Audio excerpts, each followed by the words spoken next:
She laughed in the dark and whispered, "He's asleep," thinking I couldn't hear her, but I was wide awake, listening to every word.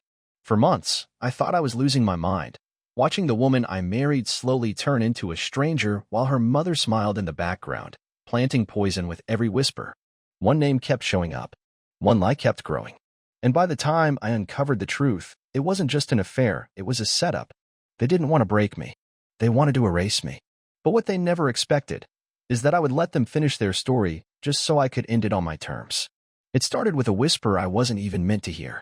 We were driving back from her mother's house, radio low, sky turning that late October orange. Madison stared out the window, quiet.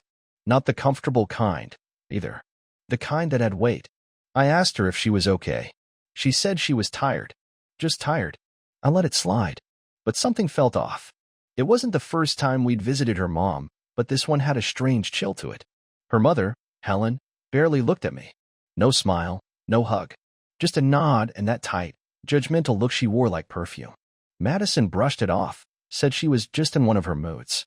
But I'd been in that house enough times to know when the mood isn't passing, it's staying. Next morning, Madison woke up early and started doing dishes we didn't use.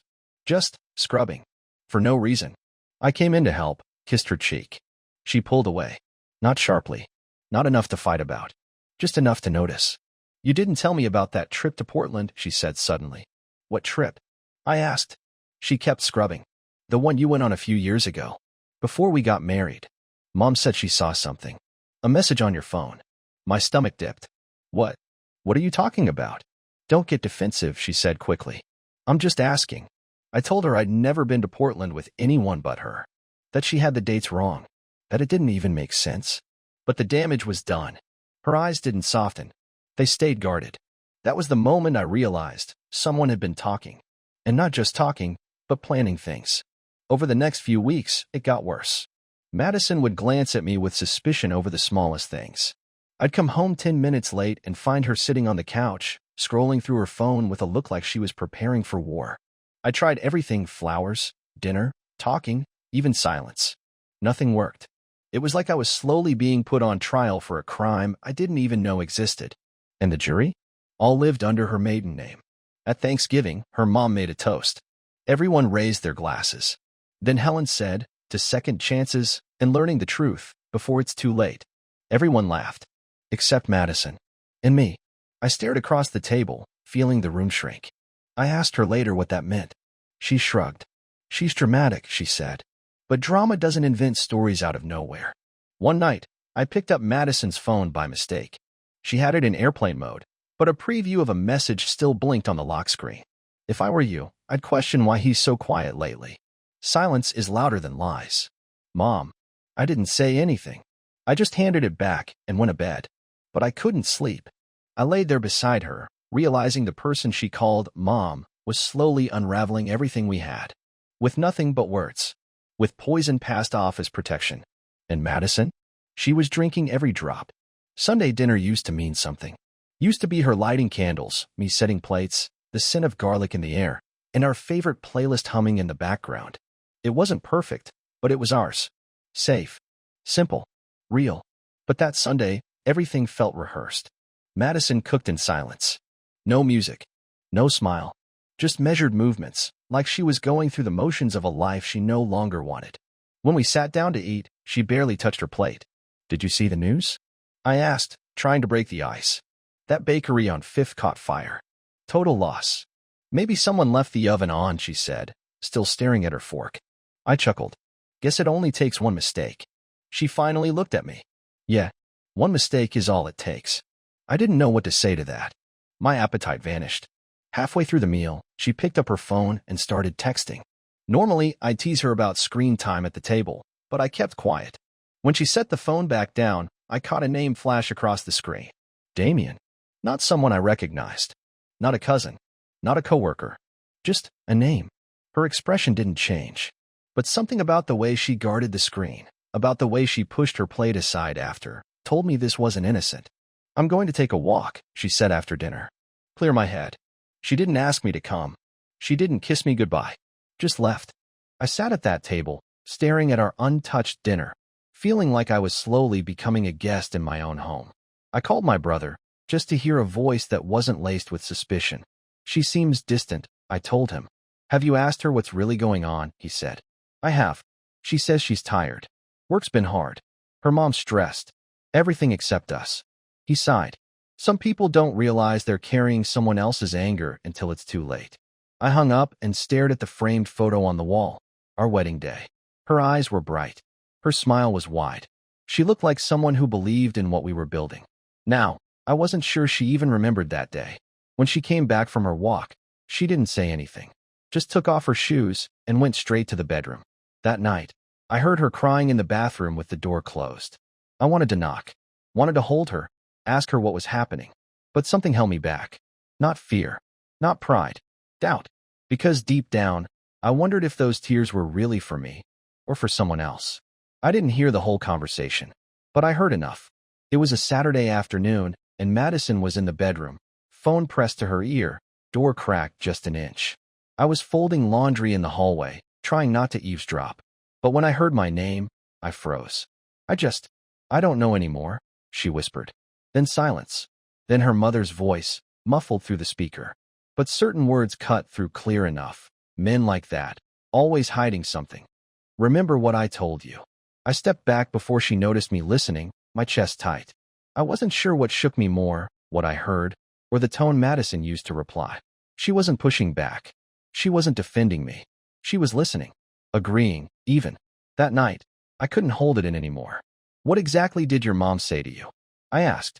She paused, then said, She remembers things I forgot. From before. Before what? Before we got serious. I waited. She said there were signs. That you weren't being honest with me back then. That you talked to someone else while we were dating. I blinked. What? Madison, that's not true. You know that. She crossed her arms, eyes low. She told me about the messages. What messages? She said she saw you texting someone named Claire, laughing about how easy I was. My jaw dropped. Claire was a graphic designer I worked with, and I never said anything like that. She said you deleted them. I stopped. What was the point? If her mother had really gone that far, we weren't just dealing with suspicion. We were dealing with a fantasy. Why would your mom lie? I asked, calmer now. Why would she make that up? She said she's just protecting me. From what? Madison looked at me, and something in her eyes made my stomach turn. From becoming her. That was the first time I truly understood. Helen didn't just dislike me. She needed me to be the villain. Needed her daughter to believe love was dangerous. Men were poison, and happiness was a trick. Because if Madison believed in me, then Helen's entire life became a lie. I tried to tell Madison that. Tried to explain how trauma can twist truth. How her mother's bitterness wasn't wisdom, it was projection. But she didn't want logic. She wanted safety. And Helen gave her that, with stories. That week, I started noticing new routines. Madison locking her phone, clearing her call logs, taking showers at odd times, going out for walks and coming back with a new perfume I didn't recognize. At first, I blamed her mother. Then I realized the fantasy had taken root. And now, my wife was watering it herself. The first time I saw the name again, it was on a Lyft receipt she left open on the kitchen counter. Damien. Same name from her screen at dinner. Same name she once brushed off as a guy from work when I asked. But this time, he wasn't just a name on a phone. He was the one who dropped her off at 11:42 p.m., just 5 blocks from where she claimed her book club met every Wednesday. That night, I sat in my car with the engine off, hands gripping the steering wheel, while the house lights behind me flickered like they couldn't decide whether to reveal the truth or hide it a little longer. I didn't confront her. Not then. I wanted to believe there was another explanation, that it was a carpool, that he was just a friend, that everything I feared was still reversible. But fear doesn't fade with silence. It grows. The next day, she left her laptop open while she was in the shower. I swear I didn't mean to snoop. I just walked past, and there it was, the screen still glowing, her messages still logged in. And there he was. Damien. Last night was perfect. She still has no idea. Her reply made my throat close. Madison. He's too caught up in trying to fix things to see what's right in front of him. I closed the laptop. I didn't rage. I didn't break anything. I didn't even cry. I just stood there, in my own home, realizing it wasn't mine anymore. Not really. That night, I tried to be normal. I asked how her day was. She lied. I pretended not to know. We danced this slow, suffocating waltz where she thought she led, and I let her believe it. Because I needed to understand why. Why him? Why now? I started paying attention. Damien's name came up more often, a casual mention here, a forced laugh there. Like she wanted to normalize his presence before I could question it. She even started quoting him. Damien says people grow apart when they stop being honest. Damien says it's okay to want more. Damien thinks you work too hard. She stopped wearing her wedding ring. Said it made her finger itch. I kept waiting for her to admit it, to give me that one last courtesy, the truth. But she never did, because it wasn't just about me anymore. It was about the story her mother planted in her head, the fantasy where I was always going to fail her, always going to betray her first, always going to turn into some shadow of the man I used to be. She just beat me to it. And the saddest part? She believed she was justified. That night, while she slept beside me, curled up like nothing was wrong, I stared at the ceiling and thought, I'm sleeping next to a stranger. And worse. She thinks I'm the one who changed. It started small, as betrayal often does. Her sister, Rachel, stopped texting me back. We used to send memes, inside jokes, little things to remind each other we were family. But now? Nothing. Just silence. Then my cousin Greg called and said, Hey man. I ran into Madison the other day. Everything good between you two? That was the moment I knew something had changed. People stopped looking me in the eye when they asked how I was. They tilted their heads, like I was broken. Like they were bracing for a confession I didn't even understand. At dinner with her parents, a rare invitation these days, Helen poured herself a glass of wine and said with that syrupy smile of hers, I guess some men really don't know how lucky they are. Madison laughed. Not a loud one. Just a soft, knowing chuckle that felt like a slap in the face. I looked at her across the table, waiting for her to defend me, to say anything, but she didn't. She let the silence stretch. Afterward, in the car, I asked, What was that about? What? Your mom's comment. The way you laughed. She rolled her eyes. It was a joke. No, it wasn't. She just thinks you take me for granted sometimes. And you agree with that? She didn't answer. That was the moment it hit me. I wasn't just losing her. I was losing us. Our inside jokes, our shared glances, the little looks across the room when things got weird with her family. Now, when things got weird, she looked away. I became the outsider in my own life. Even my friends started pulling back. Apparently, someone told them I'd been distant, that I was working too much and not showing up emotionally. I hadn't missed a single birthday, a single dinner, a single phone call. But in a world built on whispers, facts didn't matter. All it took was a few well-placed lies, a couple of half-truths sprinkled by Madison and her mother, and suddenly I was the ghost haunting my own marriage. The worst part? They made me believe it was my fault. I started apologizing for things I didn't do. I offered to go to therapy, even though I had no idea what I'd supposedly broken. I cooked more, cleaned more, complimented her outfits, made reservations at her favorite restaurants. She showed up late.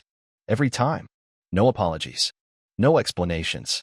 Just a smile and a sip of wine, as if I were the lucky one for still being allowed at her table. Then came the birthdays. Her mother planned them. Her sister sent the invites. I wasn't asked. Not directly. I saw it on social media, a smiling group shot with the caption, Family First. No room for me in the frame. Madison didn't even mention it afterward. Not a word. Like I wasn't supposed to care. Like it didn't happen. I stopped trying. Not out of spite, but out of survival. Because when you're drowning and everyone around you keeps telling you the water's fine, eventually you stop fighting and just let yourself sink. And that's when the real isolation sets in. Not the kind where you're physically alone, but the kind where you're surrounded by people and none of them see you anymore. Or worse. They do. And they choose to look away. The turning point didn't come with a bang. It wasn't a fight or a scream or a door slamming shut. It was silence. One night, long after midnight, I woke up to an empty bed. The sheets were still warm, so she hadn't been gone long. I figured maybe she went to the kitchen, or maybe the bathroom. But 10 minutes passed. Then 20. So I got up. I followed the faint hum of her voice down the hallway, and at first I thought she was on the phone. But as I got closer, I realized she wasn't just whispering, she was laughing. Low. Intimate. I stopped just outside the spare room we never used. The door was barely open. Through the crack, I could see the glow of her phone lighting up her face in the dark. Stop, she whispered. He's asleep. Then she giggled. Not the polite, social kind. The real kind. The one I hadn't heard in months. the one she used to save just for me. She touched her neck the way she used to when she was nervous and excited at the same time. She bit her lip. And then I heard it. Of course I wish I was with you. That was it. Not the words. Not the betrayal. Not even the reality of it all. It was the tone. She sounded alive. And I realized I hadn't seen her like that in a long, long time. I backed away quietly and went back to bed. I lay down on my side, facing the wall, and waited. 10 minutes later, I heard the soft click of the bedroom door. She slid in beside me, the bed barely moving under her.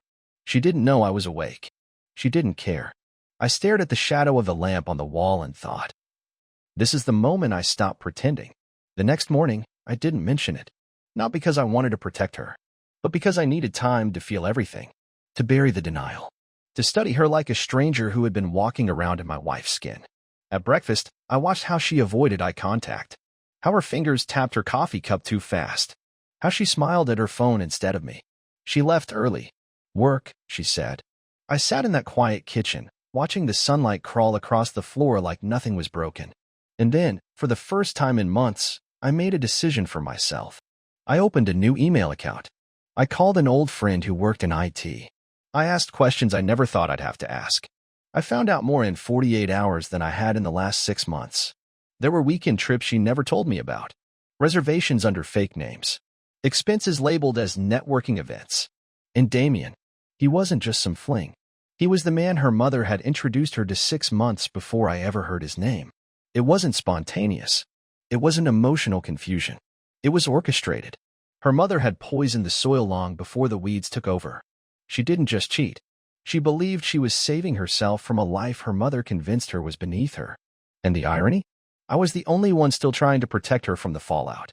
But not anymore. Something inside me shifted that night. It wasn't rage. It wasn't sorrow. It was clarity.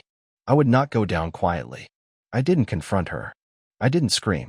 I didn't march into the spare room and throw the door open like in the movies. I did something worse. I got quiet. The kind of quiet that makes people uncomfortable. The kind that forces them to fill the silence with nervous energy and self-invented stories. I smiled when she walked into the room. I nodded when she spoke. I listened when she lied and didn't correct her. It was the first time in a long time I felt powerful again. I started taking walks in the morning before she woke up. Not far, just enough to feel air that wasn't hers. I drank coffee from a new shop across town where no one knew my name. I carried a notebook with me and started writing things down. Not plans. Not revenge. Just thoughts. Feelings. Proof that I still existed in a world that was trying to erase me. I started to watch her the way she'd been watching me for months, like a stranger. She changed her perfume. Subtle. A little more floral. Not something I'd ever seen on her dresser before. She began to dress nicer on Wednesdays, hair done, heels on, phone buzzing a little more often than usual. When I asked why, she said, just in case clients drop by.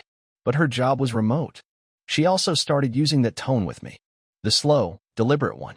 Like she was talking to a confused patient. Like I was a problem to be managed. Maybe take a day off, she said once. You seem tired lately. That's when I knew she was getting bold. Comfortable. Because liars only get brave when they think you're too weak to challenge the story. So I played along. I stayed kind. Present. Predictable. But at night, I stayed up late after she fell asleep. I reviewed every credit card charge. I backed up old texts. I downloaded every photo she thought she had deleted from our cloud account. I even reached out to a lawyer, not to file anything, just to learn. And when I asked what would happen if both parties had evidence, he paused. Evidence of what? He asked. Manipulation, I said. Gaslighting. Deceit. Parental interference. Emotional sabotage. He blinked. That's a lot of words, he said. But yes, if you can prove intent, it matters. Especially if you stayed calm. Especially if there's a child involved. We didn't have kids. But that didn't mean there wasn't something worth saving or protecting from them. Because the truth is, her mother didn't just destroy a marriage. She tried to rewrite me. She tried to turn me into the villain of a story I didn't even get to help write. But now I was holding the pen. And every smile I gave Madison, every dinner I made, every goodnight kiss I placed on her forehead was a signature. A signature on the final chapter she didn't even know she was in. It started small, like all fractures do. Her mother came over on a Sunday, unannounced, wearing her favorite smug expression and a blazer too tight for someone with so much control. She walked in like she owned the place, gave me a dry smile, and said, "Still here, I see." I smiled back. "Still delusional, I see." Madison shot me a warning glance, the same one she used to give me when I forgot to grab oat milk or left a towel on the bed. But this time, it was sharper, more desperate. Like she knew something might fall apart and was begging me to behave long enough to keep her lie from cracking open. We sat down for lunch. I had made it, of course. They never cooked. Her mother never lifted a fork without also raising an eyebrow. She picked at her salad like she was inspecting it for evidence. Then she said, "Madison tells me you've been distant lately. Is something wrong?" That's when I knew they had been talking about me. Probably for weeks. Maybe months. But I didn't flinch. "I've just been thinking a lot," I said. "Trying to figure out what matters. Who matters?" Her fork paused midair. "Sounds like a midlife crisis." "Or clarity," I replied. The room fell quiet. Madison laughed too quickly, trying to smooth the tension, but the damage was done. Her mother narrowed her eyes and changed the subject. But she looked at me differently after that, like she sensed something slipping beyond her control. Later that night, after her mother had left, Madison came into the kitchen and leaned against the counter. "Why do you do that?" she asked. "Do what?" "Make everything feel like a test." I wanted to laugh. "A test?" "No, Mads," I said. "You're the one who's been playing games. I'm just finally reading the rulebook." She looked at me like she didn't recognize my face, or maybe like she finally did. "You've changed," she whispered. "No," I said. "I just stopped lying to myself." The next week, everything got louder. She started slamming drawers again. Her messages came in later at night and with less effort to hide them. The distance between us wasn't subtle anymore, it was a canyon. But here's the twist. I wasn't heartbroken. I was fascinated. Watching her lie, watching her scramble to protect something already broken, was like seeing the truth naked for the first time. No makeup, no filters, just raw deception. At a dinner with friends, someone brought up marriage. She smiled and said, "It's all about communication and trust." I nearly choked on my drink. But I stayed quiet, watched the way her fingers twitched, how she avoided my eyes. She knew I was watching. After the party, as we drove home, she asked, "Did I say something wrong?" "No," I said. "Just enough." She didn't reply. Just looked out the window like the streetlights might offer answers I never could. And that night, as she slept, I opened a folder on my laptop labeled Exit. Inside were names, dates, screenshots, legal notes, bank transfers, even a letter. Not for her. For me. A reminder of who I had been, and who I refused to become. The mask had slipped, and behind it, there was no mystery. Just a woman shaped by someone else's bitterness. And me finally seeing it all clearly. It came on a Thursday. An email from Madison's old college friend, Becca, someone I hadn't seen in nearly a year. She was throwing a small dinner party, nothing fancy, just close friends and good food. Madison lit up when she read the invite. She even showed it to me with something like excitement in her eyes, like we were still a couple, still playing house. "Should we go?" she asked, tilting her head. It was a trap. Not hers, Becca's. Or maybe her mother's. Or both. But I nodded. "Sure," I said. "Let's go." Because I had my own plan now. And it started with watching her, not fighting her. When we arrived, everything was perfect.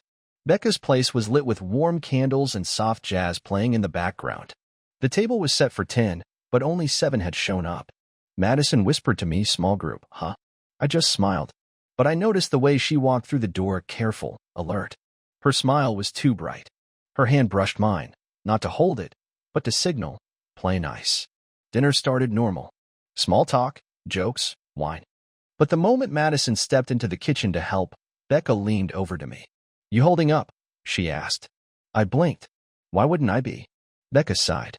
"Madison told me things I didn't want to believe. About you." I leaned back in my chair. "Did she now?" "She said you've been distant, emotionally manipulative. That you shut her out. That she's been surviving more than living." I didn't get angry. I didn't raise my voice. I just looked Becca dead in the eyes. "Ask her who she texts every Wednesday at 11:47 p.m., I said quietly. "Ask her who pays for the hotel off 6th Street. Becca froze. I smiled, sipped my wine, and said, "Stories go both ways, don't they?" Madison came back then, laughing about something someone said. She slid next to me, her hand brushing my thigh. It was all performance now, and I was the unwilling co-star. But I didn't give her a line. I just watched her. As the night went on, the mood shifted. People got quieter. I caught glances, not pitying, just confused. The image Madison had painted of a sad, checked-out husband didn't match the man calmly carving steak and listening with clear eyes. Near dessert, Becca made a joke about honesty in relationships. Someone laughed. Madison didn't. Her laugh had become a ghost of itself. After dinner, Becca pulled me aside. "I'm sorry," she whispered. "I didn't know. I shouldn't have believed her without." "It's fine," I said. "She's very convincing. So was her mother." And with that, we left. The ride home was silent. Madison stared out the window, her hand clenched in her lap. "You embarrassed me," she finally said. "No," I replied. "You embarrassed yourself. I just stopped covering for it." When we got home, she went straight to the bathroom and shut the door. I sat on the couch and opened my laptop. The folder marked Exit now had a new file. Dinner, Becca confirms. She was starting to lose control of the story. And the truth? The truth had never needed to scream. It just needed to be seen. I knew she was coming before Madison told me. I could smell the perfume in the entryway, something floral and overbearing. It clung to the air like an accusation. The kind of scent someone wears when they want the whole room to know they've arrived. I stood in the hallway when Madison called out, "She's here." Be nice. Nice. That word again. Her mother stepped in wearing her usual war paint smile and expensive heels that clicked too loudly on our floor. She carried a tray of lemon bars like it was an offering to the gods. But her eyes, they scanned me like a judge deciding whether I was worth the breath. "I heard about the dinner," she said, not bothering with hello. I nodded. News travels fast. She placed the tray on the counter, took off her coat, and settled onto the couch like she was about to deliver a sermon. "I want to speak plainly," she said, folding her hands. "By all means," I said, sitting across from her. Madison hovered in the doorway, not quite choosing a side. Her eyes darted between us like she'd wandered into a room full of landmines. "I told my daughter," her mother began, "that you were never going to be enough. That eventually your cracks would show. I just didn't think it would be this soon." I leaned back. "And what exactly did you think would happen?" She tilted her head. "I thought she'd leave before you broke her. That she'd find someone more stable, more ambitious." I laughed. I couldn't help it. "You mean someone easier to control," I said. "Someone who nods while you destroy everything they love just to feel important." Madison flinched. Her mother didn't. "I protected her," the woman said. "From your mediocrity. From your small dreams and your fragile ego." I stood slowly, walked to the kitchen, and came back with a folder. I dropped it on the table in front of her. Inside, records, transfers, photos, screenshots. Not from Madison. From her. Old text messages she didn't think I could retrieve. Conversations with the man Madison was now seeing. Advice. Encouragement. Even manipulation. She read the first page, and her face finally changed. A flicker. That was all I needed.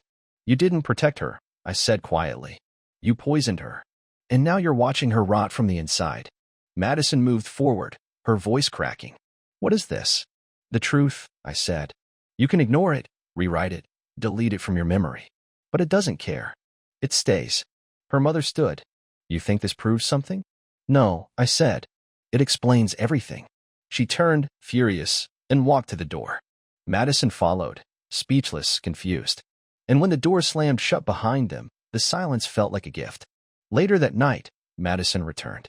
Her makeup was smudged, her coat half-zipped. She looked smaller, like she'd lost a battle she didn't even know she was fighting.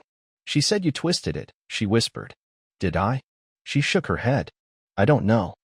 And in that moment, I realized something. She still wasn't ready to face the truth. Not fully. Not yet. But the seed had been planted. And her mother? She had finally seen what it looks like when control slips away, quietly, irrevocably.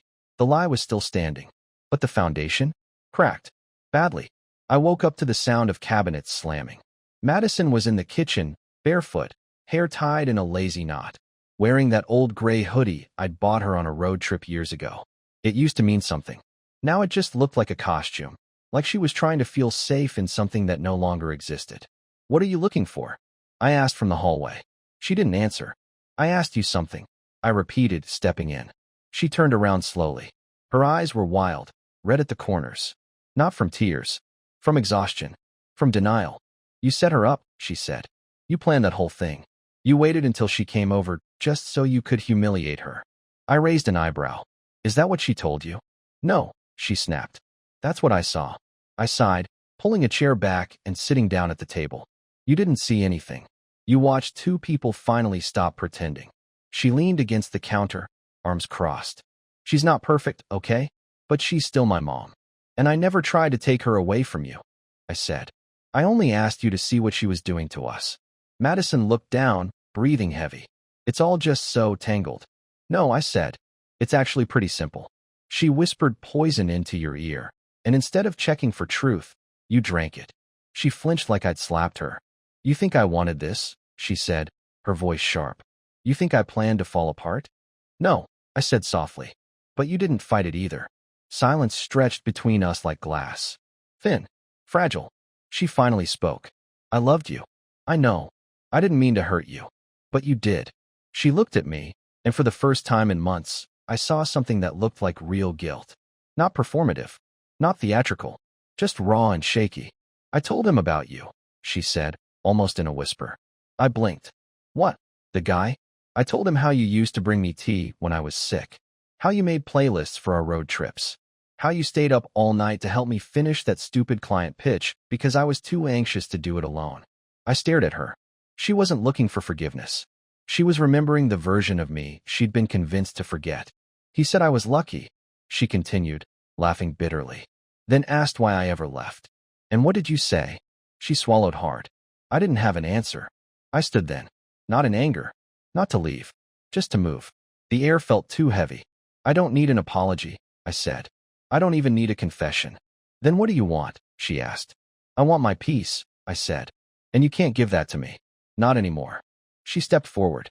Is this it then? It's been it for a while, Madison. We just haven't said it out loud. A long silence hung in the room. She nodded slowly, then turned away, wiping her cheek. I didn't follow her. Not this time. That night, I packed the last of my things. Not because she asked me to, but because I finally understood that staying was no longer a fight worth winning. Some wars aren't loud. Some endings don't break the walls. They just stop. Quiet. Cold. Honest. And maybe that's the cruelest part of betrayal. Not the moment it happens, but the silence that follows when there's nothing left to deny. I didn't leave with a suitcase. I left with a box. One box. Just enough to carry what was mine and nothing more. There's a strange silence to leaving a place you once called home. Not the silence of absence, but the silence of knowing you no longer belong to the rooms, the corners, the shared cups and the cabinet. Everything is still there, but none of it feels yours anymore. Madison didn't watch me pack. She sat in the bedroom with the door cracked open, knees pulled to her chest, staring at the wall like it might give her answers I couldn't. I didn't try to fill the silence. I didn't remind her of the good times or ask her to change her mind. Some truths don't require a conversation. They announce themselves, like cold air moving through an open window. You feel them before you even know what they are. I placed the box by the door. A hoodie. A copy of To Build a Fire. The mug with the chip on the rim. A photograph of us from 2 years ago. I almost left it, but then remembered I still loved the version of her in that moment. I stood for a second, my hand resting on the doorknob, listening to the house breathe. Then I heard it. Footsteps.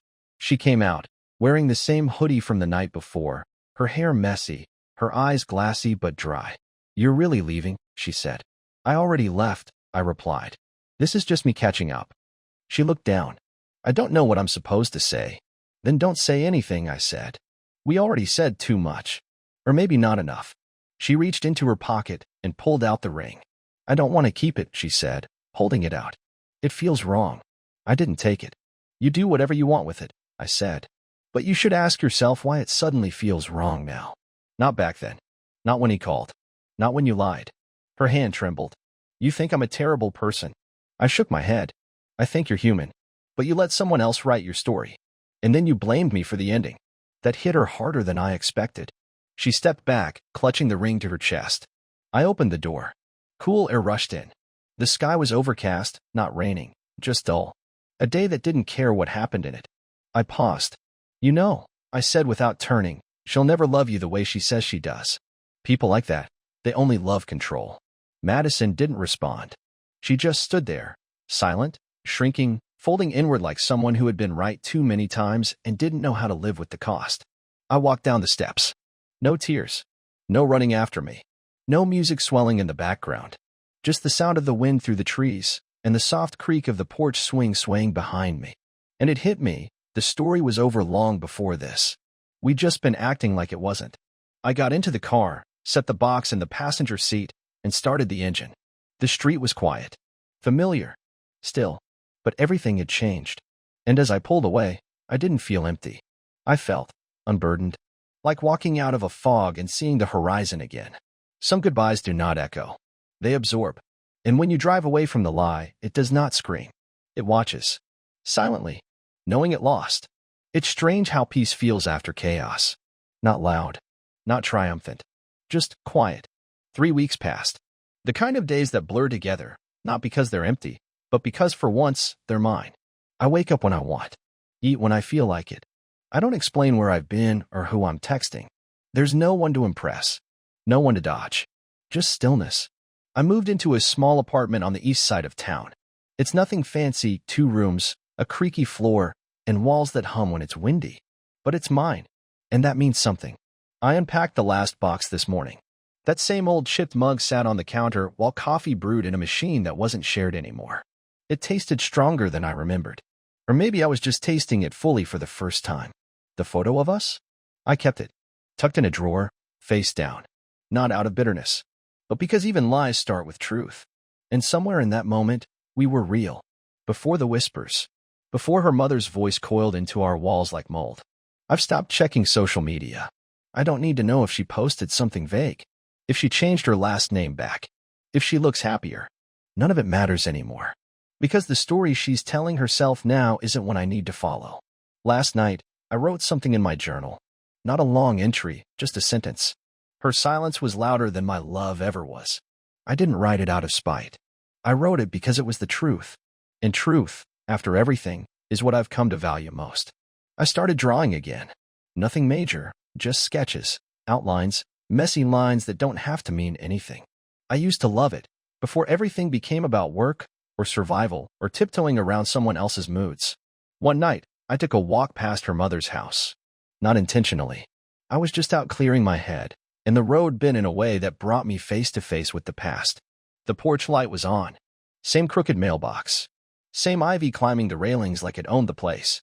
For a moment, I stood across the street and watched the shadow of someone move inside. Maybe it was her mother. Maybe it was Madison. It didn't matter. I didn't feel rage. Or sadness. I didn't rehearse what I should have said months ago. I just turned around and walked the other way. Because that house is no longer my ghost. It's just wood and brick wrapped around someone else's fear. A few days ago, a letter came. No return address. Inside was the ring. No note. No explanation. Just the ring in a small velvet pouch. I smiled. Not because I wanted it back, but because it meant she finally let go too. And maybe that's the most we can hope for when love dies. Not fireworks, not closure, not poetic last words. Just the quiet agreement. We lost something. And we won't pretend we didn't. I placed the ring in the drawer with the photo. Side by side. A memory and the price it cost. Then I opened the window. Let the cold air in. And sat down to draw something new. Something mine.